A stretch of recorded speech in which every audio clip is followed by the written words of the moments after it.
రాయలసీమను green energy హబ్గా మారుస్తామని ముఖ్యమంత్రి చంద్రబాబు అన్నారు. సోలార్, విండ్ పవర్ ఉత్పత్తి చేయడం ద్వారా ఈ ప్రాంతంలో 7.5 లక్షల మందికి ఉద్యోగ అవకాశాలు లభిస్తాయని తెలిపారు. వర్క్ ఫ్రం హోమ్కు శ్రీకారం చుట్టాలనేదే తన ఆలోచనని, గ్రామాల్లో వర్క్ స్టేషన్లు ఏర్పాటు చేయడం ద్వారా సొంతూరులోనే ఉండి ఉద్యోగం చేసుకోవచ్చన్నారు. పైసా ఖర్చు లేకుండా రాజముద్రతో పట్టాదారు పాసు పుస్తకాలు ఇచ్చే బాధ్యత తమదన్నారు. పోలవరం ప్రాజెక్ట్ పనులు ప్రారంభించాం. రాయలసీమలో ప్రతి ఎకరాకు నీళ్లివ్వాలనేదే తన లక్ష్యమన్నారు. కర్నూలు జిల్లా పుచ్చకాయల మడలో నిర్వహించిన గ్రామ సభలో సీఎం చంద్రబాబు పాల్గొని ప్రసంగించారు. గత ప్రభుత్వంలో సీఎం మీటింగ్ అంటే పరదాలు కట్టేవారు, చెట్లు కొట్టేసేవారు, ప్రజలకు నరకం కనిపించేదని తెలిపారు. కూటమి ప్రభుత్వం వచ్చాక పింఛన్ 4,000కు పెంచామని, 1వ తేదీన అధికారులు మీ ఇంటికొచ్చి పింఛను ఇస్తున్నారని అన్నారు. పింఛన్ల పంపిణీ శాశ్వతంగా కొనసాగిస్తామన్నారు. ఒకప్పుడు ఉద్యోగులకు జీతాలు సరిగా వచ్చేవి కావని, ఇప్పుడు ఉద్యోగులకు నెల నెలా జీతాలు, పింఛన్లు ఇస్తున్నామని తెలిపారు. జీతాల గురించి ఎవరూ ఆందోళన చెందవద్దన్నారు. ఎన్నికల్లో ఎంతో చైతన్యంతో కూటమికి ఓట్లు వేశారని, జగన్ వెళ్తూ ఖజానా ఖాళీ చేసి వెళ్లారని, మీరు ఎక్కువ మంది కూటమి ఎంపీలను గెలిపించి మంచి పని చేశారని తెలిపారు. వైఎస్ఆర్ కాంగ్రెస్ పార్టీ ప్రభుత్వం చేసిన విధ్వంసం అంతా ఇంతా కాదని పేర్కొన్నారు. రీసర్వే పేరుతో ప్రజల భూముల సరిహద్దులు చెరిపేశారని, వాటిని సరిచేస్తున్నామని అన్నారు. ప్రభుత్వానికి వచ్చిన ఫిర్యాదుల్లో సగం భూ సమస్యలే ఉన్నాయని తెలిపారు. భూ సమస్యలపై అనేక ఫిర్యాదులు వస్తున్నాయని అన్నారు. కర్నూలు నుంచి బళ్ళారికి జాతీయ రహదారి తెస్తామని, కర్నూలులో హైకోర్టు బెంచ్ ఏర్పాటు చేస్తామని అన్నారు. మెరుగైన మద్యం పాలసీ తీసుకువచ్చామని, 100 కోట్లతో మద్యం మాన్పించే కార్యక్రమం చేపడతామని అన్నారు. ఓర్వకలులో పరిశ్రమలు ఏర్పాటు చేస్తామని, దీపావళి నుంచి మహిళలకు ఉచితంగా గ్యాస్ సిలిండర్లు ఇస్తామని తెలిపారు. మహిళలకు ఏడాదికి 3 సిలిండర్లు ఉచితంగా ఇస్తామని పేర్కొన్నారు. ఎప్పుడూ లేని సమస్యలు వచ్చాయి. ఈ రోజు రాష్ట్రంలో మీరు చూస్తే నాకు వచ్చే అర్జీల్లో 50% అర్జీలు భూ సమస్యలు వస్తున్నాయి. ఎందుకు వచ్చిందో నాకైతే అర్థం కాలేదు. మీ భూమి వేరే వాళ్ళ పేరుతో రాసేసుకున్నారు. 22A అనే పేరు మార్చి ఇది ప్రభుత్వ భూమి అని ఎక్కడికక్కడ సెటిల్ చేసుకుంటూ పెద్ద ఎత్తున భూ సమస్యలకు తెరదీశారు. ఇంకో పక్క ఒక చట్టం మీరు చూశారు, ల్యాండ్ టైటిలింగ్ యాక్ట్ అని. నేను అప్పుడు ఎన్నికల్లో చెప్పాను, ఇదే కర్నూలులో నేను ఇక్కడ కాల్చాను, ఇక్కడే కాల్చాను ఆ కాపీని కూడా. అందుకే వచ్చిన మొట్టమొదటిసారి సంతకం పెట్టి కేబినెట్ లో ఆమోదించి అసెంబ్లీలో కూడా చట్టం చేసిన పార్టీ తెలుగుదేశం ప్రభుత్వం అని చెప్పి కూడా నేను మీకు తెలియజేస్తున్నా. నేను ఆ రోజు ఇక్కడ ఆలోచించాను, కేఈ కృష్ణమూర్తి గారి ఆధ్వర్యంలో అన్ని చెరువులకు నీళ్లు తేవాలని, అందరి నీవా ద్వారా వచ్చే నీళ్లు అన్ని చెరువులకు ఇవ్వాలని, వేదవతి ఇరిగేషన్ ప్రాజెక్ట్ వస్తే ఈ కరువు జిల్లాలో ఉపయోగపడుతుందని, గోదు రాఘవేంద్ర గాని లేకపోతే గుండ్రేవులు గాని, కేసీ కెనాల్ గాని ఇవన్నీ కూడా తీసుకొచ్చి ఈ ప్రాంతాన్ని అభివృద్ధి చేయాలని మనం ముందుకు పోయాం. ఒక్క తట్ట మట్టేయలేదు, 1 ఎకరాకు నీళ్లు ఇవ్వలేదు. నేను అడుగుతున్నా, ఎప్పుడన్నా 1 ఎకరాకు నీళ్లు చూశారా అందరి నీవా అని మిమ్మల్ని అడుగుతున్నా.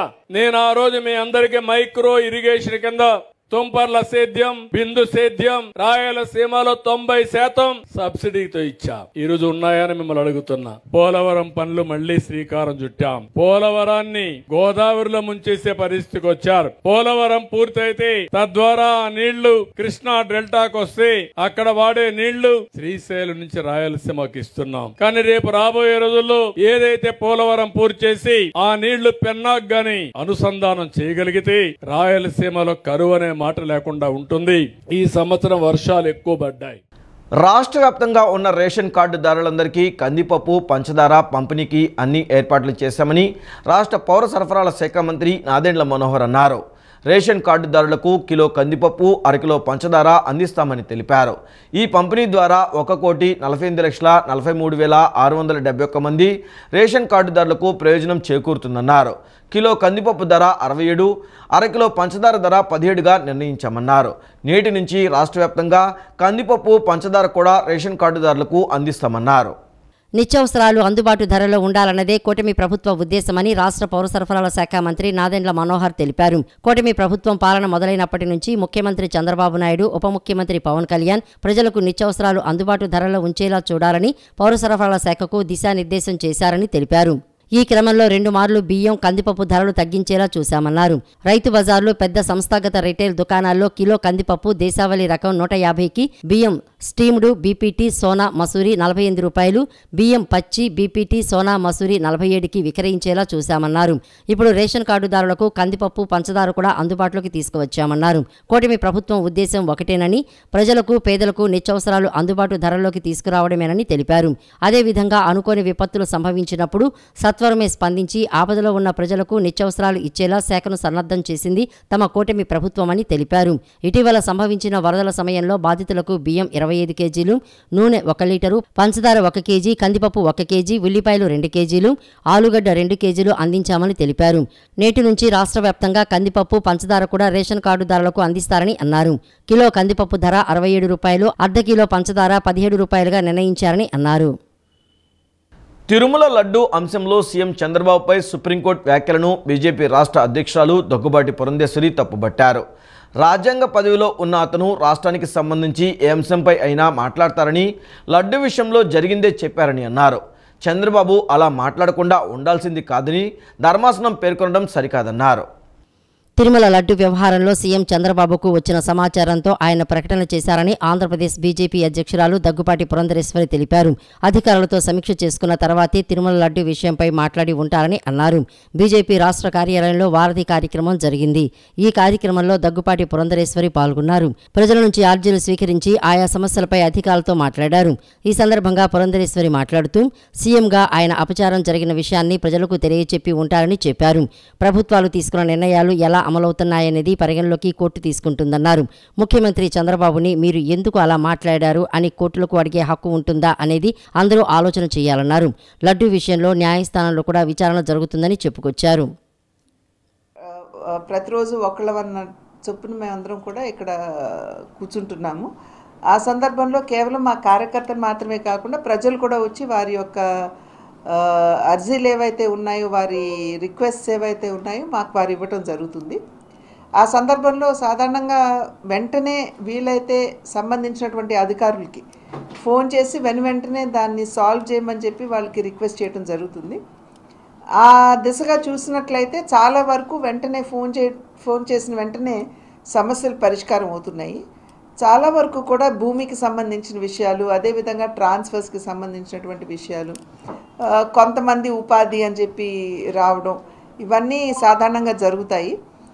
ట్రాన్స్ఫర్స్ ఉపాధి అనేవి కొంచెం కష్టం, ఎందుకంటే ట్రాన్స్ఫర్స్ కూడా పరిమిత సమయంలో చేస్తారు కాబట్టి ట్రాన్స్ఫర్స్ ఉపాధి అవకాశాలంటే మళ్ళీ గవర్నమెంట్ ఉద్యోగాలంటే మనందరికీ తెలియనటువంటి విషయం కదా, దానికి ఒక ప్రొసీజర్ ఉంటుంది, దాని ప్రకారంగా వెళ్ళాలి.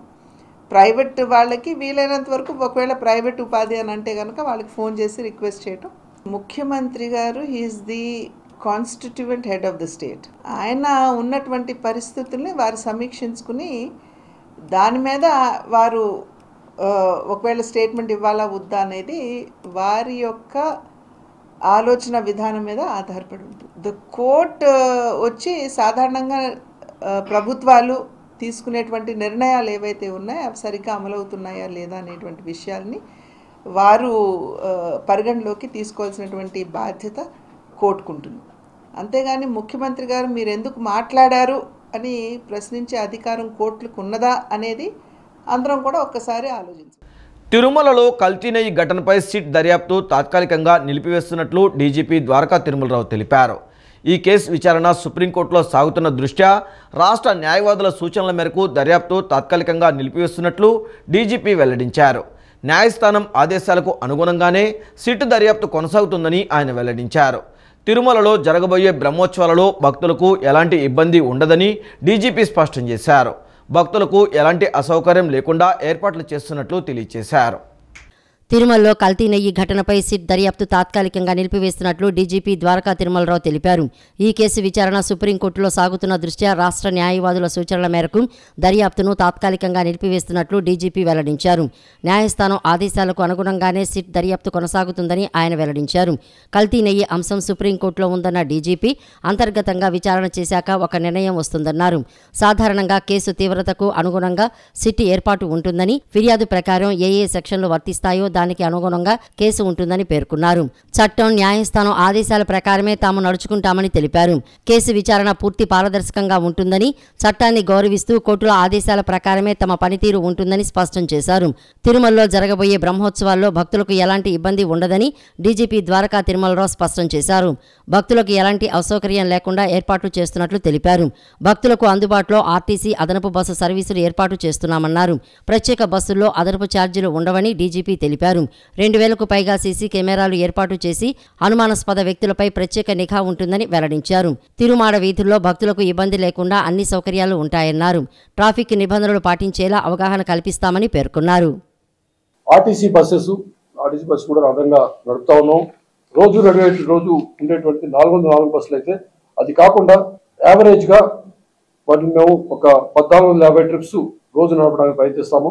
మామూలుగా 2022లో బ్రహ్మోత్సవాలప్పుడు 79,000 మంది నార్మల్ ట్రిప్స్, తర్వాత గరుడ సేవ రోజు 1,74,000 మంది ప్రయాణికులకి మేము అవకాశం కల్పించాము 2022లో. ఈ సంవత్సరం ఖచ్చితంగాను మేము మామూలుగా అనుకుంటుంది అయితే ఒక అడిషనల్ గా వేసిన బస్సుల ద్వారా 2,276 ట్రిప్స్ నడపడానికి అవకాశం ఉంది అనుకుంటా ఉన్నాము. 404 బస్సుల నుంచి రోజుకి 1,930 ట్రిప్పులు చేయటం జరుగుతుంది. అదేవిధంగా గౌరవ సేవ రోజు మాత్రం 2,714 ట్రిప్పులు చేయడానికి మేము అన్ని విధాలుగా సంసిద్ధమై ఉన్నాము. కంప్లైంట్ వచ్చింది మాకు, దానిపైన ఒక కేసు కట్టడం జరిగింది. కేసు యొక్క తీవ్రతను బట్టి సిట్ అనేది ఫామ్ చేయడం జరిగింది, కాన్స్టిట్యూట్ చేయడం జరిగింది.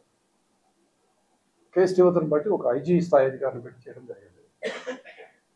వాళ్ళు గత 2 రోజులుగా వెళ్ళి అక్కడ ప్రొక్యూర్మెంట్ యొక్క ప్రాసెస్ ఏమిటి, శాంప్లింగ్ ప్రాసెస్ ఏమిటి, ఎక్కడ జరిగే అవకాశం ఉంది, ఎందుకంటే ముందు ప్రాసెస్ అర్థం చేసుకోవాలా, ఎక్కడెక్కడ ఏం జరుగుతుందో మొత్తం చూసి స్టడీ చేసి ఇన్ఫర్మేషన్ తీసుకునేందుకు దేశ సర్వోన్నత న్యాయస్థానం నుంచి ఒక ఆర్డర్ వచ్చాక దాని ప్రకారం ప్రస్తుతానికి దాన్ని దర్యాప్తు ఆపలేదు.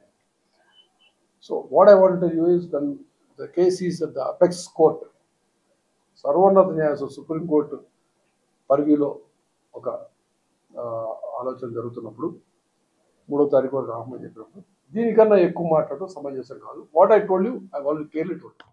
పింఛన్ల గురించి మాట్లాడే హక్కు తెలుగుదేశం పార్టీకే ఉందని తూర్పు ఎమ్మెల్యే గద్దె రామ్మోహన్ అన్నారు. ఆనాడు అన్న ఎన్టీఆర్ 35 రూపాయల పింఛన్ను ఇచ్చారని, ఇప్పుడు నారా చంద్రబాబు నాయుడు పింఛన్ను 4,000 చేసి ఇంటి దగ్గరే అధికారుల ద్వారా ఇప్పిస్తున్నారని చెప్పారు. తూర్పు నియోజకవర్గ పరిధిలోని 21వ డివిజన్లో పింఛన్ల పంపిణీ కార్యక్రమం జరిగింది. తూర్పు నియోజకవర్గ ఎమ్మెల్యే గద్దె రామ్మోహన్ పింఛన్దారుల ఇళ్లకు వెళ్లి పింఛన్ల సొమ్మును అందజేశారు. ఈ సందర్భంగా ఎమ్మెల్యే గద్దె రామ్మోహన్ మాట్లాడుతూ తెలుగుదేశం పార్టీ అధికారంలోకి వచ్చిన తర్వాత పింఛను ఇచ్చే పథకం మొదలైందని అన్నారు. ఆనాడు అన్న నందమూరి తారక రామారావు పింఛన్లు ఇచ్చే పథకాన్ని ప్రవేశపెట్టారని చెప్పారు. పింఛన్ల గురించి మాట్లాడే హక్కు ఒక్క తెలుగుదేశం పార్టీకే ఉందన్నారు. ఆనాడు ఎన్టీఆర్ 35 రూపాయలు ప్రారంభించారని, ఇప్పుడు చంద్రబాబు నాయుడు 4,000 ఇస్తున్నారని చెప్పారు. ఎన్నికల సమయంలో మండు టెండర్లో పింఛన్దారులు బయటకు రాలేక అవస్థలు పడ్డారని, సచివాలయం, రెవెన్యూ సిబ్బంది ఇళ్లకు వెళ్లి పింఛన్ను ఇచ్చేలా చూడాలని అప్పటి వైఎస్ఆర్సీపీ ప్రభుత్వానికి నారా చంద్రబాబు నాయుడు సూచించారని, కానీ రాజకీయ లబ్ధి పొందాలని జగన్మోహన్ రెడ్డి ఆలోచనలు చేసి ఇళ్ల దగ్గర పింఛన్లు ఇవ్వలేదని అన్నారు. మండు టెండర్లో పింఛన్దారులను ఇబ్బందులకు గురిచేసి 42 మంది పింఛన్దారుల మృతికి జగన్మోహన్ రెడ్డి కారణమయ్యాడని అన్నారు. జగన్మోహన్ రెడ్డి మాదిరిగా సంవత్సరానికి 250 రూపాయలు కాకుండా ఎన్నికల్లో చెప్పిన విధంగా ముఖ్యమంత్రి నారా చంద్రబాబు నాయుడు అధికారంలోకి వచ్చిన వెంటనే ఒకేసారి 1000 రూపాయలు పెంచి ఇచ్చామని చెప్పారు. ఇదంతా ప్రజలు గమనిస్తున్నారని, వాస్తవాలను ప్రజలు అర్థం చేసుకుంటున్నారని పేర్కొన్నారు. సిబ్బందితో గతంలో కంటే ముందు గత 4-5 రోజులు పట్టేది ఇవాళ కేవలం ఒక్క పూటలు ఇందాక ఒక తల్లి చెబుతూ ఉంది. ఆవిడకి పెన్షన్లో 64 ఇస్తే 52 పూర్తి అయిపోయినాయి. మిగతా 8 కూడా ఆయన చేయటానికి ఆవిడ సిద్ధంగా ఉంది. వాళ్ళు లేరు ఊళ్ళో. అంటే 100% ఖచ్చితంగా 2 గంటల్లో పూర్తి చేసే పరిస్థితి ఉన్న సిబ్బంది మనకున్నారు. ఆ సిబ్బందిని వాడటం ఇష్టం లేక వాళ్ళు ఇబ్బంది పడాలి, పెన్షన్ తీసుకునేవాళ్ళు ఇబ్బంది పడితే ఇది చంద్రబాబు గారి మీద నెపం పెట్టి వాళ్ళు ఓట్లు పొందాలని చూశారు. చివరికి డిపాజిట్లు కోల్పోయారు. అన్ని ప్రాంతాల్లో వైఎస్ఆర్సీపీ టోటల్ డిపాజిట్లు కోల్పోయింది. సో ఇది పరిపాలన పేదవాళ్ళ మీద చిత్తశుద్ధి జగన్మోహన్ రెడ్డికి ఎంత ఉందో ఆ విషయంలో మనకు అర్థమవుతుంది. ఏదైనా కూడా పెన్షన్ స్కీమ్లు మేము గర్వంగా 1000 పెంచుతూ ఉన్నాం. మొట్టమొదటి నెలలోనే మొట్టమొదటి రోజుల్లో 1000 పెంచడం జరిగింది. అక్కడ గతంలో జగన్మోహన్ రెడ్డి గారు 1000 పెంచుతా అని చెప్పి 5 సంవత్సరాలు 2 సంవత్సరాల వరకు అసలు ఏమి పెంచాల. తర్వాత 250 పెంచి చివరికి ఎలక్షన్ ముందు రోజున ఇంకో 250 పెంచి 1000 పూర్తి చేశాడు ఆయన. సో ప్రజలు కూడా గమనిస్తూ ఉన్నారు, అర్థం చేసుకుంటూ ఉన్నారు. బుడమేరు వరద ప్రభావంతో విజయవాడ సెంట్రల్ నియోజకవర్గంలోని 11 డివిజన్లలోని 2,50,000 మంది ప్రజలు తీవ్ర ఇబ్బందులు పడ్డారని ఎమ్మెల్యే బోండా ఉమామహేశ్వరరావు తెలియజేశారు. ప్రభుత్వ పాఠశాలల్లో మౌలిక సదుపాయాల కల్పన కోసం జోయలుకాస్ సంస్థ ముందుకు రావడం అభినందనీయమని పేర్కొన్నారు. సెంట్రల్ నియోజకవర్గంలోని ప్రభుత్వ పాఠశాలల్లో మౌలిక సదుపాయాల కోసం జోయల్ లుకాస్ సంస్థ CSR ఫండ్స్ కింద 9 లక్షల రూపాయల చెక్కును సెంట్రల్ నియోజకవర్గ ఎమ్మెల్యే బోండా చేతుల మీదుగా ఆయా ప్రధానోపాధ్యాయులకు అందజేశారు. అనంతరం నియోజకవర్గం ఎమ్మెల్యే బోండా ఉమామహేశ్వరరావు మీడియాతో మాట్లాడుతూ ప్రభుత్వ పాఠశాలల్లో 15,000 మంది విద్యార్థులు చదువుతున్నారని CSR ఫండ్స్ మౌలిక సదుపాయాల కల్పనకు ముందుకు రావడం అభినందనీయమని అన్నారు. మిగతా సంస్థలు కూడా ముందుకు రావాలని ఎమ్మెల్యే బోండా ఉమామహేశ్వరరావు విజ్ఞప్తి చేశారు. బుడమేరు వరద ప్రభావంతో విజయవాడ సెంట్రల్ నియోజకవర్గంలోని 11 డివిజన్లలోని 2,50,000 మంది ప్రజలు తీవ్ర ఇబ్బందులు పడ్డారని పేర్కొన్నారు. బాధిత ప్రజలను అన్ని రకాలుగా ఆదుకునేందుకు ప్రభుత్వం ముందుకు వచ్చి ప్రభుత్వం తరపున నిత్యావసర సరుకులు 25,000 రూపాయలు 3 పూటల ఆహారం అందజేసినట్లు స్పష్టం చేశారు.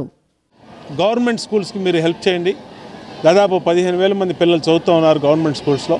వాళ్ళందరికీ ఉపయోగపడే ఐటమ్స్ ఇవ్వండి అంటే వాళ్ళు అడిగారు. మేము కూడా కన్సల్ట్ స్కూల్కి పంపించి వాళ్ళ హెడ్ మాస్టర్స్తో వాళ్ళందరినీ ఇంటరాక్ట్ చేయించి వాళ్ళు ఏం కావాలో రిక్వైర్మెంట్ ఉందో ఒక చోట కంప్యూటర్, ఒక చోట ఐరన్ సేఫ్, ఒక చోట RO వాటర్ ప్లాంట్, ఒక చోట మరి కోల్రు ఇలాగా రిజిస్టర్ చేశారు. మొత్తం సుమారుగా 9 లక్షల రూపాయలు ఖరీదు చేసే వస్తువుల్ని జోసలుకాసు కేరళకు చెందినటువంటి సంస్థ, గోల్డ్ వ్యాపారంలో దిగ్గజం. మరి వాళ్ళు పైనుంచి అప్రూవల్ వచ్చింది. ఇవాళ వాళ్ళ మరి స్టాఫ్ వచ్చి GM కానీ మేనేజర్ కానీ స్టోర్ మేనేజర్ కానీ అందరూ వచ్చి MKBG స్కూల్లో ఇక్కడ అన్ని మిగతా స్కూల్స్ అన్నింటికి కలిపి ఇక్కడ ఐటమ్స్ అన్ని ఇచ్చారు. వాళ్ళకి నియోజకవర్గ శాసనసభ్యుడిగా ధన్యవాదాలు తెలియజేస్తా ఉన్నా. మిగిలినటువంటి సంస్థలు కూడా ఈ విధంగానే పాటించి సోషల్ రెస్పాన్సిబిలిటీ స్కీమ్లో CSR ఫండ్స్లో ఆదుకోవని కూడా విజ్ఞప్తి చేస్తాం. విజయవాడ నగర ప్రజలు సుఖ సంతోషాలు, అష్టైశ్వర్యాలు, ఆయురారోగ్యాలతో ఉండాలని, సనాతన ధర్మాన్ని ముందుకు తీసుకువెళ్లేలా దసరా ఉత్సవాలను నిర్వహిస్తున్నట్లు విజయవాడ శ్రీదేవి దసరా శరన్నవరాత్రి మహోత్సవ కమిటీ చైర్మన్ CA శుంకర అక్కయ్య నాయుడు తెలిపారు. ఈ నెల 3 నుంచి 12వ తేదీ వరకు విజయవాడ పిన్నంనేని రోడ్లోని సిద్ధార్థ హోటల్ మేనేజ్మెంట్ కళాశాల గ్రౌండ్లో నిర్వహిస్తున్నట్లు చెప్పారు. ఉత్సవాలలో భాగంగా శతచండీ హోమం, ప్రతిరోజు సామూహిక కుంకుమార్చనలు చేస్తున్నామని అన్నారు. భక్తులు అమ్మవారిని దర్శించుకుని ఆశీస్సులు పొందాలని కోరారు. విజయవాడ శ్రీదేవి దసరా శరన్నవరాత్రి మహోత్సవ కమిటీ ఆధ్వర్యంలో పిన్నమనేని పాలిక్లినిక్ రోడ్డులోని సిద్ధార్థ హోటల్ మేనేజ్మెంట్ కళాశాల గ్రౌండ్లో విలేకరుల సమావేశం నిర్వహించారు. సమావేశంలో ఉత్సవాల బ్రోచర్ను కమిటీ చైర్మన్ శంకర అక్కయ్య నాయుడు, ఉపాధ్యక్షులు డాక్టర్ చదలవాడ నాగేశ్వరరావు, కమిటీ సభ్యులు ఆవిష్కరించారు. ఈ సందర్భంగా కమిటీ చైర్మన్ శంకర అక్కయ్య నాయుడు, ఉపాధ్యక్షులు చదలవాడ నాగేశ్వరరావు మాట్లాడుతూ విజయవాడ ప్రజలు సుభిక్షంగా ఉండాలని, సనాతన ధర్మాన్ని వ్యాప్తి చేసేందుకు హిందుత్వాన్ని ముందుకు తీసుకువెళ్లాలని, మంచి చేస్తూ అందరికీ సహాయపడాలని ఈ నెల 3 నుంచి 12వ తేదీ వరకు విజయవాడ పిన్నమనేని రోడ్డులోని సిద్ధార్థ హోటల్ మేనేజ్మెంట్ కళాశాల గ్రౌండ్లో నిర్వహిస్తున్నట్లు చెప్పారు. గత ఏడాది అద్భుతంగా ఉత్సవాలు నిర్వహించామని, ఈ ఏడాది కూడా దుర్గమ్మ ఆశీస్సులతో అద్భుతంగా నిర్వహించాలని, అందరూ బాగుండాలనే మంచి సంకల్పంతో ఉత్సవాలు నిర్వహిస్తున్నామని అన్నారు. ఇంద్రకీలాద్రిపై దుర్గమ్మ దర్శనానికి వెళ్లలేక ఇబ్బందులు పడుతున్న భక్తులు ఇక్కడ 9 రోజులు దుర్గమ్మను దర్శించుకుని ఆశీస్సులు పొందేలా ఏర్పాట్లు చేస్తున్నామని చెప్పారు. కమిటీ కూడా పారదర్శకంగా, నీతిగా, నిజాయితీగా ఉత్సవాలు నిర్వహిస్తున్నామని తెలిపారు. 36 జంటలు ఏకకాలంలో శతచండీ హోమం జరుపుకునేలా యాగశాలను నిర్మించుకున్నామని, రోజుకి 500 నుంచి 600 మంది సామూహిక కుంకుమ పూజలు జరుపుకునేలా ఏర్పాట్లు చేశామని చెప్పారు. ఈ సంవత్సరం కూడా అద్భుతంగా ఈ కార్యక్రమాన్ని చేసుకొని మరి ఈ ప్రాంత ప్రజలందరూ కూడా ఏ విధమైనటువంటి ఇబ్బందులు, ఆర్థిక ఇబ్బందులు రాకుండా, ఇబ్బందులు లేకుండా అందరూ బాగుండాలని, యావత్ ప్రజానికం, ప్రపంచ ప్రజానికం అందరూ బాగుండాలనే ఒక మంచి సంకల్పంతో ఈ కార్యక్రమాన్ని తీసుకెళ్తా ఉన్నాం. అట్లాగే ఇక్కడ ఉన్నటువంటి దేవాలయానికి వెళ్ళి అమ్మవారిని దర్శించుకోవాలంటే కూడా చాలామంది వెళ్ళలేక ఇబ్బంది పడుతూ ఉన్నటువంటి పరిస్థితి. అట్లా అమ్మవారి దగ్గరికి అక్కడికి వెళ్ళలేని వాళ్ళు కూడా ఇక్కడికి వచ్చి ఈ 9 రోజుల పాటు అమ్మవారిని రోజుకు ఒక మంచి అలంకారంతో అమ్మవారు అలంకరించబడతారు. అమ్మవారి ఆశీస్సులు ఇక్కడ అందించాలి, అమ్మ ఆశీస్సులతోటి అందరూ బాగుండాలనే మంచి ఉద్దేశంతో చేయటం. అట్లాగే ఈ కమిటీ కూడా అందరూ కూడా చాలా ట్రాన్స్పరెంట్గా మేము చేసే పనుల్లో ఎక్కడ రూపాయి ఇబ్బంది కాకుండా నీతిగా, నిబద్ధతగా, నిజాయితీగా ఈ టీం ఉంటూ ఈ ప్రయాణం కొనసాగిస్తూ ఉన్నాం. అందరూ సనాతన ధర్మం అంటే తెలుసుకొని ఆధ్యాత్మికంగా ప్రోగ్రెస్ అయ్యి మంచి పనులు చేయాలని, మనమంతా ఆనందంగా, ఆహ్లాదంగా, ఆరోగ్యంగా, ఆయుష్తో బతికినంతకాలం ఆరోగ్యంగా ఉండి చేయాలని, దేశంలో సేవ కోసం, ప్రజల సేవ కోసం. ఎప్పుడు ఇచ్చేవాడు ఎవరికి ఇస్తాడు? లేనివాడు. ఆ లేని వాళ్ళని కూడా ఉద్ధరించాలనే ఉద్దేశంతో, వాళ్ళకు కూడా ఈ ఆధ్యాత్మిక శక్తితో వాళ్ళు కూడా పైకి వస్తారనే ఉద్దేశంతో మనం ఇంత కార్యక్రమాన్ని పెట్టుకున్నాం. దీన్ని సద్వినియోగం చేసుకోవాలని ప్రతి వాళ్ళకి చెప్పండి. వేద పండితులు రాళ్లపల్లి పవన్ మాట్లాడుతూ గత ఏడాది వైభవంగా ఉత్సవాలు నిర్వహించారని అన్నారు. అదే స్ఫూర్తితో సనాతన ధర్మాన్ని కాపాడాలని, అమ్మ దర్శనం కల్పించాలనే ఉద్దేశంతో ఉత్సవాలు నిర్వహిస్తున్నారని చెప్పారు. 10 రోజులు 10 అలంకారాలతో దుర్గమ్మ భక్తులకు దర్శనమిస్తారని అన్నారు. ప్రతిరోజు కళ్యాణ మహోత్సవాలు, సాంస్కృతిక కార్యక్రమాలు ఉంటాయని తెలిపారు.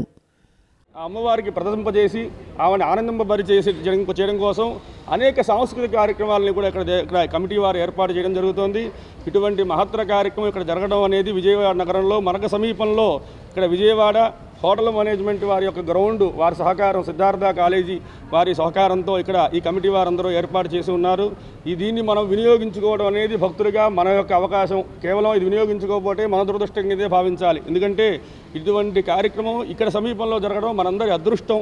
అమ్మ పరిపూర్ణ అనుగ్రహం మనకు కలగజేసింది వారందరి స్ఫూర్తిలో, వారందరిలో. ఎందుకంటే దైవం మానుష రూపేణ అని చెప్పని అమ్మవారు నేను వచ్చి చేస్తున్నానని చెప్పదు.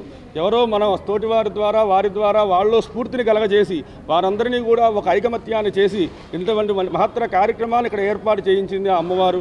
కాబట్టి ప్రతి భక్తులు కూడా తప్పకుండా వచ్చి ఆ అమ్మను దర్శింపజేసుకొని పూజా కార్యక్రమాల్లో మీ వంతుగా పాలు పంచుకొని, ధనం అందరి దగ్గరగా ఉంటుంది కానీ ఆ ధనాన్ని వెచ్చించి దాన్ని సద్వినియోగపరచడం అనేటువంటిదే ప్రధాన లక్ష్యం. బొడమేరు వరద ఆటో కార్మికుల పాలిట దుఃఖదాయినిగా మారిందని సిపిఐ ఎన్టీఆర్ జిల్లా అధ్యక్షుడు, ఆటో వర్కర్స్ యూనియన్ గౌరవ అధ్యక్షులు దోనెపూడి శంకర్ అన్నారు. వరద నీటిలో మునిగిన ఆటో కార్మికులకు 50,000 రూపాయలు ఇవ్వాలని డిమాండ్ చేశారు. నగరంలోని లెనిన్ సెంటర్ వద్ద సిపిఐ ఆధ్వర్యంలో ఆటో కార్మికులు ఆందోళన చేపట్టారు. ఈ కార్యక్రమంలో ఏఐటీయూసీ రాష్ట్ర అధ్యక్షులు Ravulapalli Ravindranath, auto workers union గౌరవ అధ్యక్షులు దొనేపూడి శంకర్, ఏఐటీయూసీ నగర కార్యదర్శి మూలి సాంబశివరావు, ఆటో కార్మిక సంఘ నేతలు పాల్గొన్నారు. సిపిఐ ఎన్టీఆర్ జిల్లా అధ్యక్షుడు, ఆటో వర్కర్స్ యూనియన్ గౌరవ అధ్యక్షులు దొనేపూడి శంకర్ మాట్లాడుతూ బొడమేరు వరద ఆటో కార్మికుల పాలిట దుఃఖదాయనిగా మారిందని ఆవేదన వ్యక్తం చేశారు. సింగ్ నగర్, భవానీపురం, కబేలా, వాంబే కాలనీ, కండ్రిక, ముంపు కాలనీలో 4,000 ఆటోలు వరద నీటిలో మునిగి పూర్తిగా పాడైపోయాయని తెలిపారు. ఆటోలను రిపేర్ చేయించాలంటే సుమారు 30 నుంచి 40,000 రూపాయలు ఖర్చవుతోందని తెలిపారు. ప్రభుత్వం ప్రకటించిన 10,000 రూపాయలు నష్టపరిహారం సరిపోదని అన్నారు. తక్షణమే ప్రభుత్వ పరిహారం 10 నుంచి 50,000 రూపాయలు పెంచి వారిని ఆదుకోవాలని దోనేపూడి శంకర్ డిమాండ్ చేశారు. స్పాట్లో మునిగిపోయిన ఆటో ఫోటో కావాలి. ఇవన్నీ చాలా భయంకరమైనటువంటి పరిస్థితి. అందువల్ల అలా కాదు, కనీసం ఒక 25,000 రూపాయలన్నా ఇవ్వమని చెప్పి కూడా అడిగాము. అడిగితే ఆయన పరిశీలిస్తామని చెప్పి కొంచెం హామీ ఇవ్వటం జరిగింది. కాబట్టి ఆటో కార్మికుల సమస్యలపైన ప్రధానంగా ఇవాళ ఆటో బయటికి రావాలి అంటే మెకానిక్కులు కానీ లేదా వీరంతా కానీ బేషరతుగా కనీసం 25,000 నుంచి 50,000 రూపాయలు లేనిదే ఇవాళ ఆటో బయటికి రావట్లేదు, మునిగిపోయినటువంటి ఆటో. కాబట్టి రాష్ట్ర ముఖ్యమంత్రి కూడా విజ్ఞప్తి చేసేటువంటిది తక్షణమే 50,000 రూపాయలు ప్రకటించాలి మునిగిపోయిన ఆటోలకు అని చెప్పేసి మేము డిమాండ్ చేస్తున్నాము. అలాగే అనేక వివిధ రూపాల వరద సహాయము అందుతూ ఉన్నది. కానీ అందేటువంటి సహాయం కూడా అరకొరగా ఉన్నటువంటి నేపథ్యం ఉంది. చాలామంది పేర్లు నమోదు గావించబడలేదు. ఫస్ట్ ఫ్లోర్లో ఉన్న వాళ్ళకి, సెకండ్ ఫ్లోర్లో ఉన్న వాళ్ళకి పేర్లు తేడాలు వచ్చినటువంటి పరిస్థితి. వరద సహాయం 50,000 నష్టపరిహారం ఇవ్వాలనేటటువంటి ఒక ప్రాథమికమైనటువంటి డిమాండ్ చేస్తున్నాం. అదేవిధంగా పనికిరానటువంటి ఆటోలు ఏవైతే ఉన్నాయో జీరో వడ్డీతో బ్యాంకుల ద్వారా రుణాలు ఇప్పించి కొత్త ఆటోను కొనుగోలు చేసేటటువంటి ఇది కూడా చేయాలి. అదేవిధంగా ఇన్సూరెన్స్ మీదకి నెట్టేస్తూ ఉన్నారు. కానీ ఇన్సూరెన్స్ కంపెనీల యొక్క నియమ నిబంధనలు ఈ బురదల్లో లేకపోతే వీటికి వర్తించే విధంగా లేనటువంటి పరిస్థితులు కూడా ఉన్నాయి. అందుకని ఈరోజు ఆ విధమైనటువంటి ఎవరి మీద ఒకరి మీద నెట్టేటటువంటి కార్యక్రమం కాకుండా నష్టపోయినటువంటి కార్మికులకి తప్పకుండా చేయాలనేటటువంటి డిమాండ్ ఒకటి. రెండవది, ఈ యొక్క ఉద్యమాలు సందర్భంగా కూడా నిన్ననే సిపి మీటింగులు పెట్టాడు. మీటింగ్ పెట్టి ఒకవైపున సమస్యలన్నీ పేరుకుపోతూ ఉన్నాయి. ఈ ప్రభుత్వం 100 రోజుల తర్వాత కూటమి ప్రభుత్వం అధికారంలోకి వచ్చి 3 నెలలు గడిచినా ఇసుక అందుబాటులోకి రాలేదని భారత కార్మికుల సంఘాల సమైక్య జిల్లా కార్యదర్శి ఆదిమూళ్ల పెద్దిరాజు ఆందోళన వ్యక్తం చేశారు. ఇసుక అందుబాటులో లేక కార్మికులకు పనులు ఉండడం లేదని ఆవేదన వ్యక్తం చేశారు. వెంటనే ఇసుక క్వారీలను తెరిచి ఇసుకను అందుబాటులోకి ఉంచాలని డిమాండ్ చేశారు. ఇసుక క్వారీలను తెరవాలని డిమాండ్ చేస్తూ భారత కార్మిక సంఘాల సమైక్య ఎన్టీఆర్ జిల్లా బిల్డింగ్ కన్స్ట్రక్షన్ వర్కర్స్ యూనియన్ ఆధ్వర్యంలో భవానీపురంలోని తహసీల్దార్ కార్యాలయం ఎదుట ధర్నా చేపట్టారు. ధర్నాలో కార్మిక సంఘాల నేతలు మాట్లాడుతూ కూటమి ప్రభుత్వం అధికారంలోకి వచ్చి 3 నెలలు గడిచినా ఇసుక అందుబాటులోకి రాలేదని తెలిపారు. ఉచిత ఇసుక విధానం అని ప్రచారం తప్ప ఉచితంగా ఇసుక అందటం లేదన్నారు. ఇసుక అందుబాటులో లేక కార్మికులకు పనులు ఉండటం లేదని ఆవేదన వ్యక్తం చేశారు. వరదలతో ఇబ్బందులు పడిన తమకు పనులు కూడా లేకపోవడంతో తమ కుటుంబాలు రోడ్డున పడే పరిస్థితులు ఏర్పడ్డాయని ఆందోళన వ్యక్తం చేశారు. నందిగామ ఇసుక క్వారీకి వెళ్లి ఇసుక తెచ్చుకోవాలని అధికారులు చెబుతున్నారని, విజయవాడ నుండి నందిగామకు ట్రాన్స్పోర్ట్ ఖర్చులతో ఇసుక ధర విపరీతంగా ఉంటుందన్నారు. వెంటనే ఇసుక క్వారీలను తెరిచి ఇసుకను అందుబాటులో ఉంచాలని డిమాండ్ చేశారు. అలాగే భవన నిర్మాణ కార్మికుల కోసం ఏర్పాటు చేసిన సంక్షేమ బోర్డు నిధులను ఇతర పథకాలకు మళ్లించవద్దని డిమాండ్ చేశారు. ఇల్లు కట్టుకుని యజమాని ఏం ఆలోచిస్తాడు? ఎక్కడికో తెలంగాణ దగ్గర పోయి నందిగామ పోయి మనం తెచ్చుకొని ఏం కట్టుకుంటాంలేని ఆలోచించి పనులు లేకుండా మొదలు పెట్టకుండా లాగుంటే ఈ నష్టపరిహారం పడేది ఎవరు? కార్మికులే.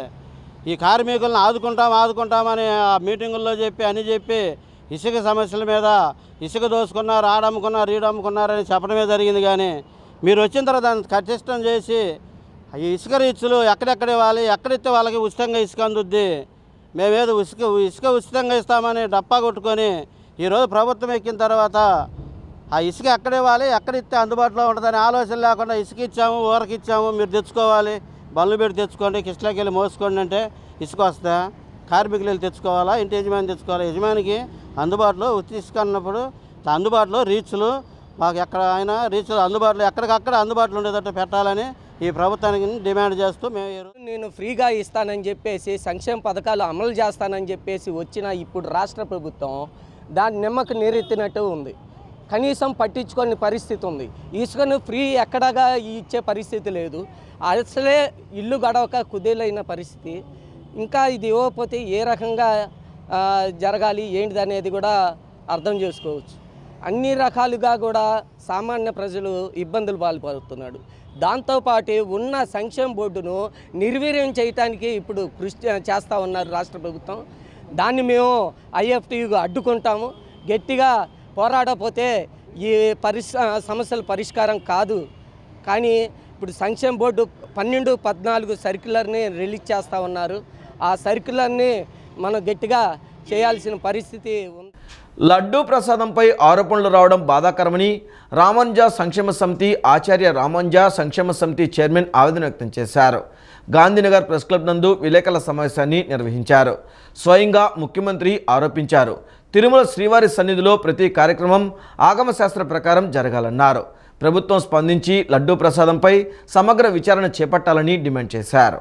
ఇంతకంటే రచ్చ చేయకూడదనేటటువంటి ఒక అడ్వకేట్గా నేను ఫీల్ అవుతాను. ఎందువల్లంటే సుప్రీంకోర్టు ఆల్రెడీ ఈ matter is seized by supreme court ఇంకా రేపు ఏం చెప్పబోతుందో నేను అనుకోవటం ఎంక్వైరీని మార్చబోతోంది వాళ్ళు నేను చెప్పిన దాన్ని బట్టి. అదే విధంగా వేరే టెస్టులు కూడా పంపబోతుంది. ఈ రెండు కనుక జరిగేటప్పుడు ఎవరు మట్టుకు వాళ్ళు ఈ సిట్ కానీ లేకపోతే ఇప్పుడు ఈ మిగతా రాజకీయ నాయకులు కానీ వాళ్ళందరూ మాట్లాడటం అనేది చాలా దుర్మార్గం. హిందువుల మనోభావాలు ఇప్పటికే చాలా దెబ్బ తగిలేలాగా చేశారు. ఇక మీదట చెయ్యొద్దని చెప్పి అదే విధంగా ఇంకొక చిన్న విషయం చెప్పి ముగిస్తాను. ఒక అడ్వకేట్ జడ్జికి అర్హుడవుతాడు, ఒక మ్యాజిస్ట్రేట్ కానీ జిల్లా జడ్జి కానీ. అలా అయిన తర్వాత సెలెక్ట్ అయిన తర్వాత కూడా వారిని అనేకమైనటువంటి టెస్టులకి, అనేకమైన ట్రైనింగ్లకి, టెస్టులు కాదు ట్రైనింగ్లకి పంపుతారు. మరి ఈ కమిటీలు గొడవ ఎప్పుడైనా మీరు ఆ కమిటీల్లో ఉన్నటువంటి సభ్యులకి అర్హతలు ఉన్నాయి, ఫలానా రకమైన అర్హతలు ఉన్నాయని చెప్పి ఎక్కడన్నా ఏమన్నా మనం ఎప్పుడన్నా చూసామా?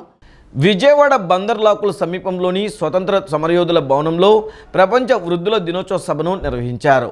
సభలో వివిధ రంగాలకు చెందిన సీనియర్ సిటిజన్స్లను సన్మానించారు. నిమ్మకూరులో అన్న ఎన్టీఆర్ నివాసం పక్కనే నివాసం ఉంటున్న 101 సంవత్సరాల అడుసుమిల్లి వెంకయ్యమ్మను సత్కరించారు. ఈ సందర్భంగా senior citizens welfare association NTR జిల్లా ప్రధాన కార్యదర్శి మోతుకూరి వెంకటేశ్వరరావు మాట్లాడుతూ పిల్లలు చాలామంది తల్లిదండ్రులను చూసుకోకుండా ఆస్తులు రాయించుకొని ఇంట్లో నుంచి వెళ్ళగొడుతున్నారని అన్నారు. తల్లిదండ్రులను నిర్లక్ష్యం చేస్తూ వేధింపులకు గురి చేస్తున్నారని తెలిపారు. దీన్ని దృష్టిలో ఉంచుకొని ప్రభుత్వం 2007లో తల్లిదండ్రుల వృద్ధుల పోషణ సంక్షేమ చట్టాన్ని తీసుకొచ్చిందన్నారు. ఆ చట్టం ద్వారా చాలామందికి ట్రిబ్యునల్ ద్వారా పరిష్కారం చేస్తున్నామని అన్నారు. ప్రపంచ వృద్ధుల దినోత్సవం సందర్భంగా వయోవృద్ధులను ఘనంగా సన్మానించుకున్నామని తెలిపారు. చాలా వాళ్ళ కార్యక్రమాన్ని పెద్ద ఎత్తున విజయవాడలో నిర్వహించడం జరుగుతుంది. భవిష్యత్తులో కూడా సీనియర్స్ కోసం ఎన్నో కార్యక్రమాలు నిర్వహిస్తున్నాము. ఇప్పటికే మేము సీనియర్ సిటిజన్స్ తరఫున ప్రతి నెల 10వ తేదీన మెడికల్ క్యాంప్ ఏర్పాటు చేయడము, 20వ తారీఖున వృద్ధుల సమస్యల గురించి అంటే వృద్ధాప్యం వచ్చే వ్యాధులు, తీసుకోవాల్సిన ఆహార నియమాలు, జాగ్రత్తల గురించి కూడాను ప్రముఖ వైద్యుల్ని, వివిధ రంగాల నిష్ణాతులైన ప్రముఖులు ఆహ్వానించి వారితో అవగాహన సదస్సులు ఏర్పాటు చేసి మన కుటుంబంలో మన పిల్లలతో ఎలా ఉండాలి, మారిన సామాజిక పరిస్థితుల్లో మనం ఎట్లాంటి జాగ్రత్తలు తీసుకుంటే మనం హ్యాపీగా ఉండగలం అనేది కూడా అనేక రకాల అవగాహన సదస్సులు కూడా ఏర్పాటు చేసి సీనియర్ సిటిజన్ సంక్షేమం కోసం, వారి వెల్ఫేర్ కోసము, వారి యొక్క యోగక్షేమాల కోసం ఎన్నో కార్యక్రమాలు చేయడం జరుగుతుంది. వరద బాధితులను ఆదుకునేందుకు ప్రభుత్వం అన్ని రకాల సహాయ సహకారాలను అందిస్తుంది. ప్రభుత్వంతో పాటు స్వచ్ఛంద సంస్థలు కూడా బాధితులను ఆదుకునేందుకు ముందుకు వస్తున్నాయి, తమ వంతు సహాయ సహకారాలను అందిస్తున్నాయి. శ్రీరామ్ ఫైనాన్స్ కంపెనీకి చెందిన వరద బాధిత ఉద్యోగులకు శ్రీరామ్ ఫైనాన్స్ లిమిటెడ్ ఆధ్వర్యంలో సుమారు 50,000 రూపాయల విలువ చేసే గృహోపకరణాలను అందజేశారు. నగరంలో బుడమేరు పొంగి నగరం మొత్తం అతలాకుతలమైన సంగతి తెలిసిందే. ఈ నేపథ్యంలో ప్రభుత్వంతో పాటు ప్రతి ఒక్కరూ తమ వంతు బాధ్యతగా వరద బాధితులకు సహాయం చేస్తున్నారు. శ్రీరామ్ ఫైనాన్స్ లిమిటెడ్ కంపెనీ తమ ఉద్యోగులకు నేడు సుమారు 50,000 రూపాయల విలువ గల గృహోపకరణాలను అందజేసింది. ఈ పంపిణీ కార్యక్రమంలో joint managing director K Srinivasarao, vice president Venkateswararao, state heads Nagendra, Mogaleswararao, KRK Prasad, ఉమ్మడి కృష్ణా జిల్లా area heads YVRS Phanikumar, Usman తదితరులు పాల్గొన్నారు. ఈ సందర్భంగా Sriram finance limited joint managing director K Srinivasarao మాట్లాడుతూ విజయవాడ నగరంలో కన్నీవిని ఎరుగని రీతిలో సంభవించిన వరదల వల్ల ప్రజలు అష్టకష్టాలు పడ్డారని తెలిపారు.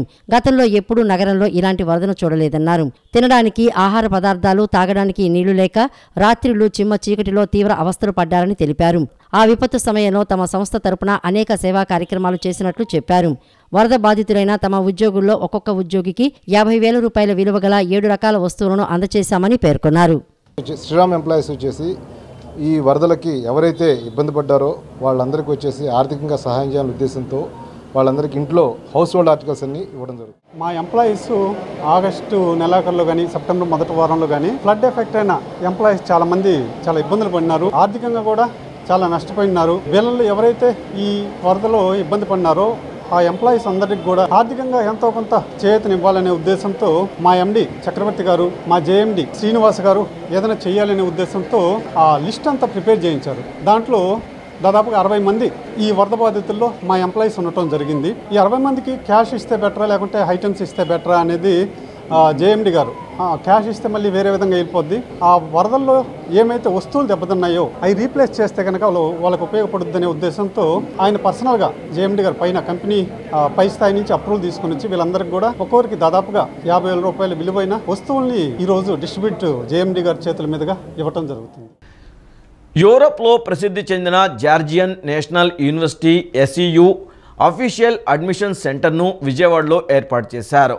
విజయవాడ గాయత్రీనగర్లోని ఆత్మీయ ఎడ్యుకేషన్ అనుబంధ సంస్థ Invict career consultancy private limited కార్యాలయంలో ఏర్పాటు చేసిన అడ్మిషన్ సెంటర్ను higher and general educational institutions Georgia chairman doctor గోడర్జీ బుచ్చెస్విల్వి ప్రారంభించారు. విజయవాడ గాయత్రి నగర్లోని ఆత్మీయ ఎడ్యుకేషన్ అనుబంధ సంస్థ Invict career consulting private limited కార్యాలయంలో Georgian national university SEU official admission సెంటర్ను ప్రారంభించారు. Higher and general educational institutions Georgia chairman doctor గోడర్గజీ బుచెస్విల్గి, Atmiya educational group chairman doctor Chirag Vaghela, Invict career consulting private limited Vijayawada managing director Vivekanandamurthy Jonnalagadda, director Krishnamohan జ్యోతి ప్రజ్వలన చేసి కార్యాలయాన్ని ప్రారంభించారు. అనంతరం వారు మాట్లాడుతూ జార్జియన్ నేషనల్ యూనివర్సిటీ యూరోప్లో ఒక టాప్ యూనివర్సిటీ అని తెలిపారు. అక్కడ చాలా కోర్సులు ఆఫర్ చేస్తున్నట్లు తెలియజేశారు. భారతదేశం నుంచి MBBS, bachelor science, data science, artificial intelligence, computer science, business analytics ప్రోగ్రామ్కి, MBA ప్రోగ్రామ్, హాస్పిటాలిటీ ప్రోగ్రాంకు ఎక్కువ మంది విద్యార్థులు వెళ్తున్నారని అన్నారు. భారతీయ విద్యార్థులు MBBSకు నీట్ రాసి అర్హత సాధించినా సరిపడా సీట్లు లేక ప్రైవేట్ కళాశాలకు వెళ్తున్నారని చెప్పారు. అందుకని చాలా మంది విద్యార్థులు జార్జియా నేషనల్ యూనివర్సిటీ వైపు చూస్తున్నారని, అక్కడ 6 ఏళ్ల MBBS కోర్సు 25 లక్షల్లో అయిపోతుందని చెప్పారు. ప్రపంచ స్థాయి విద్య, ప్రాక్టికల్ విద్య ఉంటుందని అన్నారు. విద్యార్థులు వచ్చిన తర్వాత ఎగ్జామ్ రాసుకుని ప్రాక్టీస్ చేసుకోవచ్చు. నెక్స్ట్ 1-2 రాసి పోస్ట్ గ్రాడ్యుయేషన్ చేసుకోవచ్చని తెలిపారు. మధ్యవర్తుల చేతిలో మోసపోకుండా యూనివర్సిటీ అడ్మిషన్స్ సెంటర్ ఇక్కడ ఏర్పాటు చేశారని, నేరుగా ఇక్కడికి వచ్చి యూనివర్సిటీ ప్రవేశాలు పొందవచ్చని తెలిపారు. అది ఎక్కడ పొంతన కుదరదు.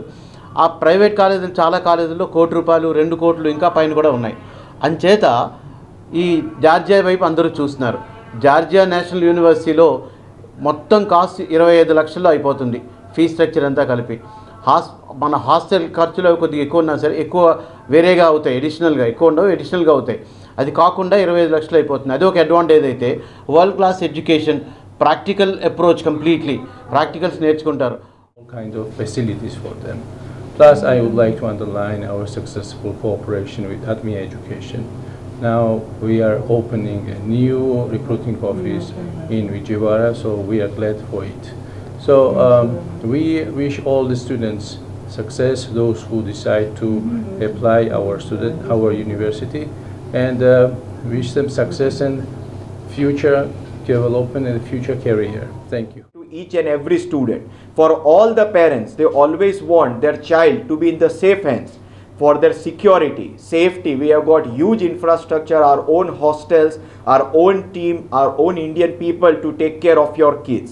We have opened the options for BBA, MBA, nursing, AI, data science, technology, all the courses with all the world-class universities. When I say world-class university, QS number 1. ఇంకా మేము ఈ సంవత్సరం ఇంకా మెడికల్ అడ్మిషన్స్ ఓపెన్గానే ఉన్నాయి. జార్జియా నేషనల్ యూనివర్సిటీలో October November వరకు మేము admissions అనేవి ఇంకా తీసుకుంటాం. మేము ఇప్పుడు ఇంకా చాలామంది స్టూడెంట్స్ నీట్ రిజల్ట్స్ లేట్గా రావడంతోనూ తర్వాత కొన్ని బి కేటగిరీ వాటి కోసం ఎక్కువ డబ్బులు వెచ్చించాల్సిన పరిస్థితి భారతదేశంలో ఇప్పుడు ఉంది. అలాంటి పరిస్థితిని అధిగమించడానికి ఈ జార్జియా నేషనల్ యూనివర్సిటీ చాలా బాగా ఉపయోగపడుతుంది. ఈ వార్తలు ఇంతటితో సమాప్తం. నమస్కారం.